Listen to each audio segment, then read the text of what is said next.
Have you been wanting to see the Revell Razor Crest? Well, stick around to check it out. This is the 1/72nd scale Razor Crest from Revell. Comes with 101 parts and is 33.7 centimeters long. The box art is pretty nice, the box is pretty sturdy, so let's take a look at the side. The side of the box just shows us some pieces of the kit, and the back of the box just has some basic information on the Razor Crest and also has a paint call out, which you can see here. Inside the box of the Razor Crest are 3 bags of runners for the kit. The lower hull of the Razor Crest doesn't come in a polystyrene bag, it just comes in the box. A set of instructions in booklet format. And the final piece inside the box is this set of decals. They aren't protected, the film came off, they are bent, and there's a little ripple at the corner. The decals look fairly well made, but we won't know until we put them on the kit. First thing we're going to take a look at is the instruction booklet. It has a nice buildup of the kit up front. The first couple of pages just have icon callouts and basic information on how to build the kit. The next couple of pages are just callouts for Revell paints, what they suggest you use, and also it gives you on the next page mixture ratios to get the color that they're recommending for the kit.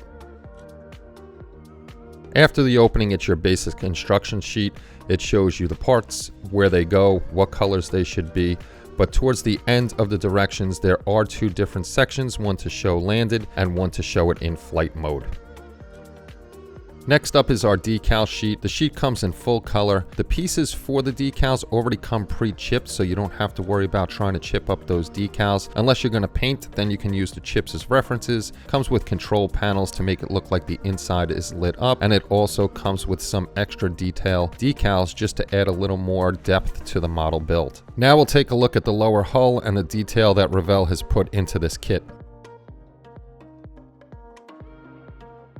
I'll start at the front of the ship. You can see the recessed panel lines here, the extra detail with the raised detail, where the gun mount is. Everything is really finely cast and detailed. They did an excellent job, and as you move down the ship, you can see the same thing with the nice recessed panel lines, beautifully done, and also the greeblies at the end of the ship. Those things are really tiny and add so much detail. You can tell they really worked hard on this with how crisp the detail is on this kit. The detailing of the ship was kept to high quality around the whole ship, from the sides to the back bottom to the front, where you can do landed or flight mode over here with the greeblies inside the well. And also just a quick look at the other side, that it's a symmetrical kit which gives great detail and shows the hard work from Revell on this kit.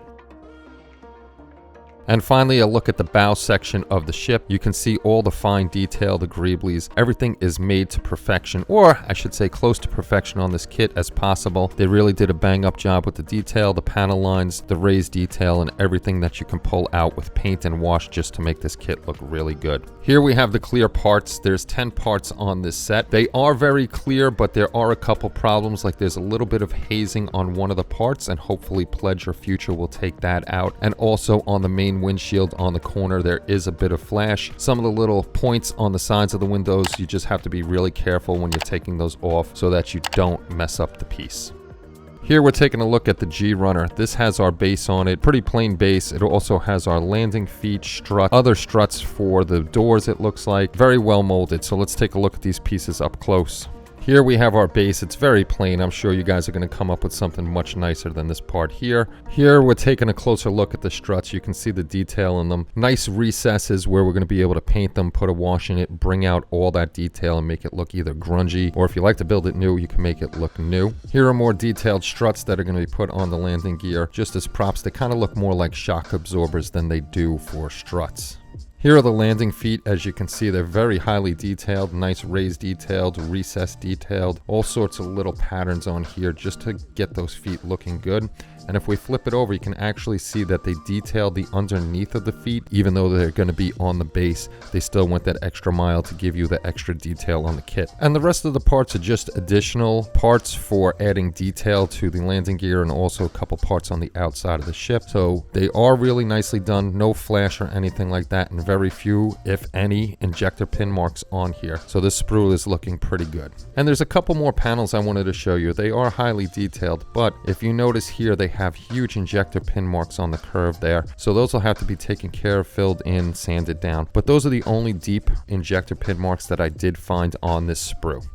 Now we're going to take a look at the A runner. This is the cargo portion of the ship, which is nice that Revell actually put in the cargo portion. If you have the AMT, it doesn't. We have the floor and the head, it looks like, the upper level. We have outside parts here, and we also have our inner walls and the ladder and a few other greeblies. This is the portion of the build that the instructions fail the modeler. This part is a very long part on the sprue itself, but when you're looking in the instructions, you can't find this part. Actually, all they did was have this front half portioned out in the instructions, and I'll show you that now. This is step 11 in the instructions. This shows the lower floor of the rear cargo area, but it's only showing the head of the piece. I was looking for the long piece. So when you get to step 11, make sure you know these are the parts that you're putting on the bottom floor, and then you'll see you add the parts in step 13 to add the walls onto the piece. Here's the lower floor of the cargo hull. Not a lot of detail up front, and then it goes into some detail on the flooring itself going back, so you can bring that out with a wash.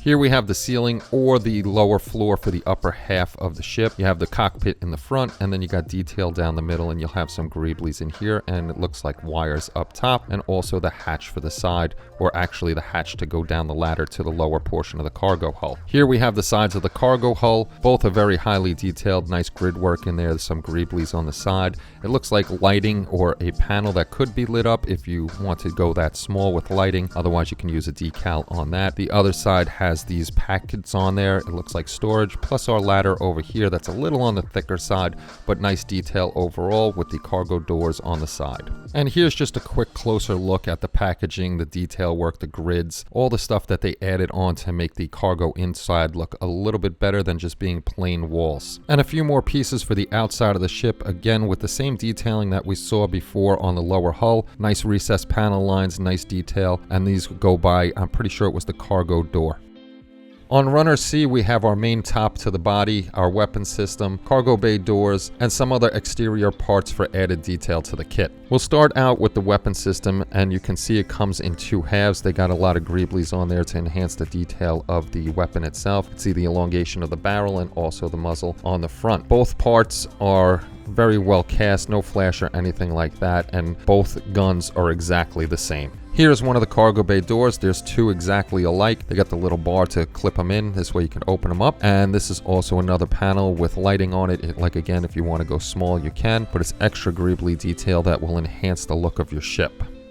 And this is the ramp for the side door. You can see the grating on the ramp, and there's two identical pieces. The upper half of the hull comes in one solid piece, which I like, unlike the AMT kit, which is multiple parts. They did a really great job on adding detail into the upper half where you can paint it up. Again, put washes on it, bring out all those small details. I do have one little ding in the wing here. That'll have to be filled in with some putty and smoothed out. Here's a closer look at the cockpit canopy. What I like about this, you can see the plastic is recessed, which means we can paint this first before we put the windows in. Then we could put the windows in with either PVA or canopy glue, and we don't have to worry about ruining that paint job or trying to mask off the clear parts. You can also see all the nice detail back here, recessed panel lines, greeblies, vents, anything they could add that they saw to make it look good. Again, on the center of the ship, they did their research and tried to do the best they could, adding in the greeblies and all the detail. And as I keep saying, all of this is going to be painted up, washes put on it, and you'll see all of that detail, even in this little cavern here. And then you can see the venting they did on the aft end of the ship here. And then even as we get further towards the tail of the ship, you're going to see some more panel lines and very, very, very tiny details that they added in on the ship itself right here. Next, we're going to take a look at runner C2. This has our nacelles, it has our cockpit pieces, also our figure is here, and some seats. Here's a look at the cockpit. They added a lot of detail into this tiny part. That would be a little difficult to light it up, but if you're willing to take the time and effort, you probably could light up a lot of these pieces. It'll come out really well once painted. All those little buttons are popped out with color. Also on the sprue are some added detail pieces, and also we have two seats for the rear of the cockpit. Here we have 4 more pieces and 1 more piece of detail for the inner portion of the cockpit. And here's our figure, which I was pretty disappointed in. You can see all the flash on his body. The detail is soft. His legs look a little extra long. I wasn't really happy with this, so hopefully there's a resin 3D print of this figure that we can get in 1/72nd scale. And some more interior pieces to the cockpit. We have the wall here, which has nice detail. We have Mando's seat, which was really nicely done, and some of the walls with nice recessed interior detail that we can paint up, bring out the washes, and make this really stand out inside of the cockpit itself. And then we have another piece, and it's got a cargo net on it, but that looks really, really awful, so I would sand that down and use the green strawberry aftermarket for that piece. The hose isn't really looking that good on this piece either. Now we're going to take a look at the nacelles, which are a pretty big piece of the kit. They come in 2 halves. They're highly detailed. They have nice panel lines on them, nice little greeblies and stuff like that that we can, again, paint up, bring out in washes, and make it look really, really good. Let me bring you in for a closer look at the detail on these nacelles. They did a really nice job with the panel lines, again, raised detail. Also, it looks like a little bit of wiring is in there, so they did an excellent job making these look realistic, and they got the little ribbing at the bottom. This is all really highly detailed, and it's going to make the kit look extra good, especially if you make your own display in a landed position or something like that. And finally, we'll take a look at Runner D. This has some more exterior parts, the back ramp, nozzles, and also the turbines for the nacelles. Here's a look at a couple more exterior parts that match up perfectly with what the tub looked like with the recessed panel lines, nice casting, and a little bit of greeblies. Another exterior portion of the ship, and again, same thing as before, nice recessed panel lines. As we zoom in here, you can see the greeblies underneath, and they added a lot of parts into that small little area. Here we'll take a look at the inner workings for the nacelles, and I think these are the most disappointing parts because these parts should have been able to been lit up. You can see where the holes would have been on the left-hand parts. Those should be opened up so we can see the lighting. Otherwise, all of these parts are really nicely cast. They look really good, but me personally, I'm going to be changing these out with the green strawberry parts that you can see here. This way I can light it up. And here we'll take a last look at some of the parts that are left for this kit. We have some exterior parts, detail parts, and we also have the nozzles. The nozzles are really nice. They have recessed ribbing on the outside, and I'm not sure if you're going to be able to see it, but there's raised ribbing on the inside of the nozzles. And once these are painted up, if you can do it like an exhaust on a jet, those will look really nice and that'll pop on the ship. And here we have the rear cargo ramp. You can see the recessed detail here, which they added, which is very nice, but I'll show you my pet peeve. And the pet peeve is Revell stamping their name right on the outside of the ramp. They could have done that on an inner piece. We don't have to see that. It's easy enough to take off, but it is just a pet peeve of mine. So that was the Revell 1/72nd scale Razor Crest. It's a very nice kit, but I give it an 8 out of 10 on a scale of 10. I'm giving it an 8. I'm taking a half a point off for that Mandalorian figure. It's just not a good figure at all, so hopefully another one comes out.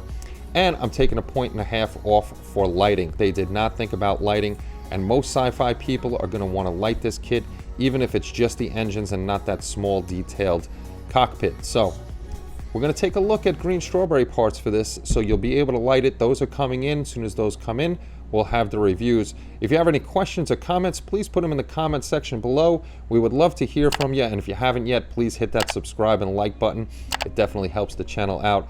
Thank you guys for everything you do for the channel. We'll see you all soon. Take care, and bye-bye, everybody.